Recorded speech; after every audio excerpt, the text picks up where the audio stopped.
ఏంటి అమ్మాయి ఇంకా రాలేదు, ఎప్పుడు చూసినా చదువు చదువు అంటూనే ఉంటుంది. ఇంటికి రాను సంగతి చెప్తాను. అమ్మ నేను వచ్చేసా. ఏంటి ఇంత లేట్ గా వచ్చావు? స్కూల్ వచ్చావు, త్వరగా రెడీ కాపో వెళ్ళు. ఎందుకమ్మా ఎక్కడికైనా వెళ్తున్నామా? కాదు, నీకు పెళ్లి చూపులు ఏర్పాటు చేశాను. అమ్మ చెప్పినట్టు విని త్వరగా వెళ్ళి తయారు కాపో. ఏంటి నాన్న, నాకు పెళ్ళేంటి? చదువుకోవాలి, నా కాళ్ళ మీద నిలబడాలి. ఏంటి నాన్న ఇదంతా? అమ్మా ఏంటి అరుస్తున్నావు? మాటలు జాగ్రత్తగా రాను. అబ్దుల్ కలాం గారు కలుగు కనుమన్నారే కానీ ఇలా పట్టి కలుగు కనుమంది అర్థమైందా? వెళ్ళు, త్వరగా పెళ్లి చూపులు తయారు కాపో. అబ్దుల్ కలాం గారు కళ్ళు కనమన్నారు, వాటిని సార్థకం కూడా చేసుకోమన్నారు. కళ్ళు కనడం వరకే కాదు, వాటిని నిజం కూడా చేసుకోవాలి. మగపిల్లలైనా కళ్ళు కని వాటిని నిజం చేసుకుంటారు, ఆడపిల్లలు నిజం చేసుకోలేరా? ఏంటమ్మా ఇదంతా? అన్నయ్య చెప్పేది అర్థం కావడం లేదా? అయినా ఆడపిల్లలకు చదువులేందుకే? వంటగదిలో కూర్చోక అబ్బాయి చదువుకునేది. కళ్ళు అంట కళ్ళు పో, తయారు కాపో.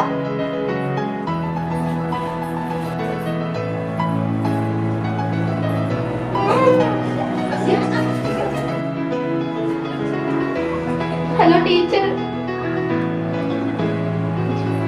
Hello teacher. టీచర్ త్వరగా రండి టీచర్, ఇక్కడ నాకు బలవంతంగా పెళ్లి చేస్తున్నారు టీచర్. త్వరగా రండి టీచర్, నేను పని చేయాలని చూస్తున్నారు ప్లీజ్ టీచర్. అమ్ములు రెడీ అయ్యావా? త్వరగా రా అమ్మా, పెళ్లి వాళ్ళు వచ్చేసారు. అమ్ములు రా, త్వరగా రా. రా శని రా, పెళ్లి కొట్టు చాలా అందంగా ఉన్నాడు, త్వరగా రా.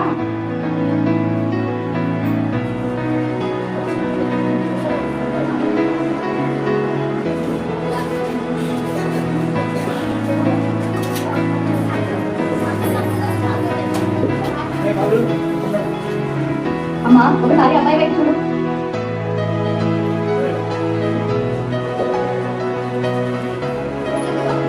ఏంటి అమ్మాయి పెళ్లి కొట్టు బాగా చేస్తున్నట్టుంది? అమ్మాయికి పెళ్లి ఇష్టం లేదా? అదేం లేదు బాబు, ఇప్పుడు చెప్తుంది కదా, అందుకే అలా ఉంది. మా అమ్మాయి నచ్చిందా బాబు? కాదు, మీ అభిప్రాయం ఏంటి? నాకు అమ్మాయి బాగా నచ్చింది. అంటే కదా కాకులను మార్చుకుందామా?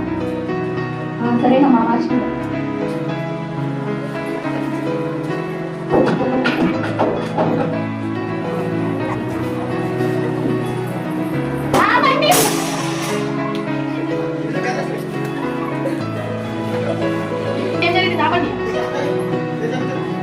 బాల్య వివాహం చేయడం చట్టంగా నేరం. ఇలా చేయడం శిక్ష 104 ప్రకారం నేరం కిందకి వస్తుంది. దయచేసి ఆపండి. మా కూతురు మా ఇష్టం, అడగడానికి మీరెవరు?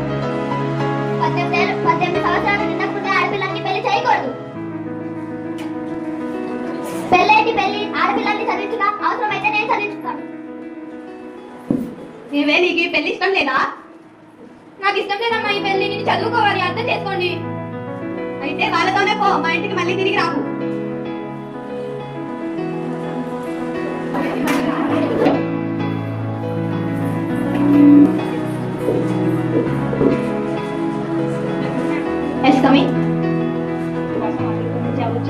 ఓకే, అలో చేయండి. ఏంటమ్మా మీ సమస్య, ఏమైంది? మా కొడుకున్న వారి డీటెయిల్స్ ఏమైనా చెప్పండి, వారి పేరు. ఓకే, ఏం పని చేస్తున్నారు? ఓకే,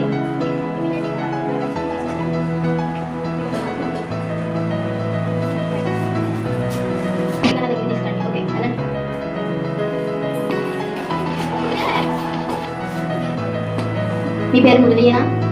అవును, నా పేరు మురళి. ఎందుకు తీసుకొచ్చారు నన్ను ఇక్కడికి? మీ అమ్మ నాన్న ఆస్తి కాజేసి వాళ్ళ ఇంట్లో చికెన్ వేసారని మాకు తెలిసింది. ఏంటి చేసింది మీరు? ఇది నా ఆస్తి, నా ఇష్టం, నేను ఏదైనా చేస్తాను. మర్చిపోయారా నీరని? నువ్వు లలితం కదా, ఇక్కడేంటి నువ్వు? ఈ ఇంట్లో చికెన్ వేసిన తర్వాత నేను బాగా చదివి కలెక్టర్ అయ్యాను. అమ్మ నాన్న గిట్టేస్తే చూస్తూ కూర్చుంటాను అనుకున్నావా? నా ఆస్తి, నా ఇష్టం, నేను ఏదైనా చేస్తాను. ఇంట్లో నుంచి వెళ్ళిపోయినంత మాత్రం ఆస్తికి నాకు సంబంధం లేదనుకుంటున్నావా? నీకెంత హక్కు ఉందో నాకు అంతే హక్కు ఉంది.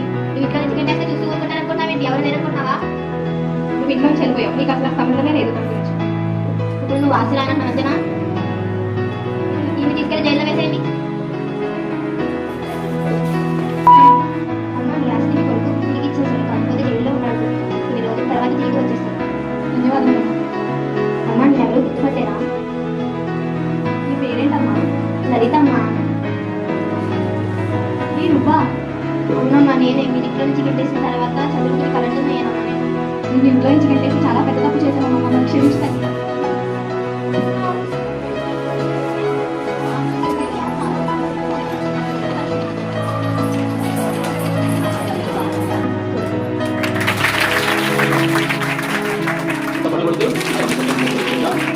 ఉన్నటువంటి విజయనగరం